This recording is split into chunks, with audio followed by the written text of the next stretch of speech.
Welcome into the Fantasy Football Forge. My name is Steve, and it is Thanksgiving week, which will be presenting its own fun hurdles for myself, schedule-wise. So, videos should all be out by end of day Wednesday. That includes I'll do quarterbacks and tight ends together tomorrow evening, and then I will do the wide receivers and the running backs come out as soon as I can get them done, essentially on Wednesday. I will also be going live 3 hours prior to kickoff on Thursday for the Thanksgiving game. So I believe kickoff is 12:30, so at like 9:30, that is Eastern time.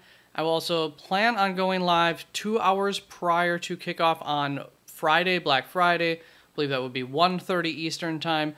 And then 3 hours prior to kickoff as normal on Sunday. In this video, we'll be going through, of course, the Week 12 waiver wires. We will also recap any injuries that we are expecting players to potentially be coming back to soon. There are some players that have, they go out throughout the week. I miss them. They don't get onto this radar, so I do apologize if there's any major players, especially that I do not have on here for the follow-up. And for the Week 11 injuries, of course, we will cover those. And as far as the waiver wire goes, I am looking at players who are owned by less than 50% of owners, have a less than 50% ownership in ESPN leagues specifically. I do strictly follow that. So if you have any questions on someone that you think should be on this list, that's probably the reason that they're not on the list, or maybe I just had a brain fart and I missed them. Either way, you can ask in the comments, or you could ask if, if I think, hey, you should drop somebody for so-and-so. I would say the big name that's not going to make this list would be A.J. Dillon. I will also say I'm not overly ecstatic about him. We've seen him without Aaron Jones, and it was not too pretty. So that is that. Last item here is that my rankings. You can find them up on the website, www.theffforge.com. So let's get into this injury follow-up. You can also find this on the website. It is up there. And as far as Week 12 buys, there are no buys this week. It is a full slate of games, but if you want to look ahead, Week 13, we will see buys for Baltimore, Buffalo, Chicago, Minnesota, the Giants, and Las Vegas, so another big buy week.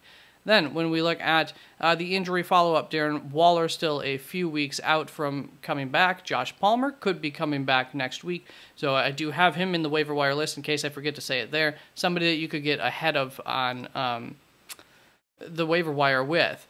Then Michael Thomas had a fairly significant knee injury 2 weeks ago. We haven't gotten any kind of news on that, so it's not like a long-term issue, but fantasy-wise, it might be long enough. Then for Dallas Goedert, there was news that it could be 3 weeks, so he has 1 to 2 weeks left for his broken forearm before he should return. Justin Jefferson, there were some reports that make it sound like most likely outcome will be that he will be returning in Week 14. So we will see. He could return this week. Same with T. Higgins. He could not. Kendre Miller, still 0 to 1 weeks out. And Kyren Williams, Dawson Knox, Zach Ertz, Gerald Everett, all could return this week. Dawson Knox, Zach Ertz could definitely hurt the value of some recent tight ends that have been very valuable to teams. Kyren Williams, of course, could hurt the value of a couple of running backs. Derek Carr had an AC joint, re-injured his AC joint, and had a concussion a couple of weeks ago. They were optimistic that he would be good to go. And Jalen Hyatt had a concussion a couple of weeks ago. He should return. Same with Dameon Pierce from his ankle injury, is in that time frame that he should be able to return based on the average time of recovery. Then for Week 11, a couple of big injuries. Joe Burrow, Mark Andrews are out for the season, so that absolutely sucks. Aaron Jones, the team was optimistic that is not a long-term issue, but I do want to stress that long-term for an NFL team and long-term for our fantasy squads are two different things, so I definitely don't expect him to be available this week. We can say that much. Devon Achane, on the other hand, it did sound optimistic. He was lobbying to get back in the game, but we've seen players lobby to get back in the game. Also, adrenaline can make injuries take a while. Swelling can make injuries look much worse the next day. So it is the same knee that he injured early on in the season that prevented him from being available Week 1. There's some optimism there, but I don't know. I wouldn't rely on it. I think it's another short week here for them. I do believe they play on Thursday on Thanksgiving, so yikes. Deonta Foreman had an ankle injury. Just going to go with the normal 1 to 3 week average recovery time that I go with for him. And for Cooper Kupp, he has an ankle injury as well. A little bit more optimism there that might not have been an ankle sprain or something. They might have been cautious with him. So I'm going 0 to 3 weeks. I will also say I'm recording this much earlier than normal to keep my schedule ahead of normal. So I did not have time to get new injury updates on Monday, on today. Then Noah Brown, knee injury, 0 to 2 weeks left, or is the expectation was, I think, 1 to 2 weeks, but that was a report before the game, and I don't know if that report was including this week or not, so that's why I have 0 to 2 weeks on Noah Brown's injury. Then Michael Wilson, Antonio Gibson, Darius Slayton, and OBJ, all injuries that I really have no clue what the ETA is for them to return on. And Kenneth Walker and Geno Smith, both pessimistic here. So Kenneth Walker had a quote-unquote legit oblique injury, according to Pete Carroll, and Geno Smith with his elbow bruise. I think the reporting sound a little bit pessimistic, or like Pete Carroll's verbiage on it. It didn't sound too promising, so we'll see on that. I believe that's another Thursday night. Yeah, I have it right there. Thursday night game here. Or Thursday day game. I do believe they all play under the umbrella of Thursday Night Football. This is not a bad waiver wire week, actually, so that's good because people might need some help. Starting off with the quarterbacks, Jordan Love, these are could rosters / streaming options, kind of somewhere, in the middle here, but Jordan Love is going to be, I believe, your best could roster for long-term option if he is available. And then it does have Detroit next week, not the worst matchup in the world. Kansas City, New York Giants after that. 3.5 out of 5 stars for the strength of schedule, rest of season, which is the best out of the quarterbacks. So not bad there. Really tough matchup, though, in a couple of weeks. Matt Stafford has a pretty good, I liked his schedule, rest of season, but next week going up against Arizona, just wish that you had more faith in Matt Stafford. He's played well overall, normally, but hasn't quite put it together. And, last week didn't instill any confidence. And then a couple of tough matchups after that. So more of a desperation streaming option, I would say. Gardner Minshew going up against Tampa Bay should be a solid streaming option there. Long term, not a terrible strength of schedule. He's played all right this season, has some upside. I would say he's more of a boomer bust option than anything. And Derek Carr, coming back week 1 here, I would be a little bit nervous to just go with him with that re-injury of the AC joint, and at this point we don't know that he's coming back for sure, but going up against Atlanta, okay, Detroit, Carolina, not the worst schedule in the world for him coming up. That will bring us to our running back waiver wire options, and at the top of the list is Zach Charbonnet. I would say if A.J. Dillon was on this list, he would probably be 4th on this list for me. Still a waiver wire guy, still somebody you want to get and potentially play just because of the amount of opportunity that he'll have, but once again, he did a jack squat with that earlier in the season. Unfortunately for Zach Charbonnet, first of all, we are expecting that he will be the starter this coming weekend, so that's very good news. Going up against San Francisco, not as good news, but still going to be ranked, up there, but not as a running back 1 or anything, especially due to this matchup. More like probably a back-end RB2 is my best guess of where I'll end up having him ranked. Ty Chandler going up against Chicago, another good matchup. Do expect that to be a split going forward. That's what it looked like before. For the last 2 weeks, that's what it has looked like. And it's a really good strength of schedule for them rest of season. So I think you can have some confidence in Ty Chandler. Just, a little bit, maybe limited amount of work there. But I like him going forward. And Keaton Mitchell, almost certainly going to be on a limited amount of work, but a boomer bust option with a decent strength of schedule going forward. If you're looking for some guys to stash come Friday, Saturday, Sunday, want to drop somebody, just grab a guy in case of injury, like you could have Zach Charbonnet this past week. He was on top of this list. Jeff Wilson's going to be on top of this list. He is also, he could be a desperation play because he'll probably be the second running back on Miami's roster. I'm not 100% sure who they're playing this week off the top of my head. Then at Tyjae Spears, Elijah Mitchell, Kenneth Gainwell, all, I think, top of the line stash options. Not too far behind Roschon Johnson. He's probably going to be the RB2 for in the short time. Khalil Herbert didn't look great coming back. Maybe there is a window there for Roschon once again, the window that we thought we liked at the beginning of the season for him to take over a starting job. Who knows? Rico Dowdle, Tank Bigsby, Jaleel McLaughlin, all also solid stash options. But if you're looking for someone that you really need to trust to play this week, if Antonio Gibson is healthy, he had been looking good for some time coming into this past week where he did not end up playing this weekend, but Antonio Gibson solid. Ezekiel Elliott's been a solid option. Tyler Algier goes off, boomer bust type of option that you can just put out there and hope for the best. Samaje Perine, Royce Freeman, in the event that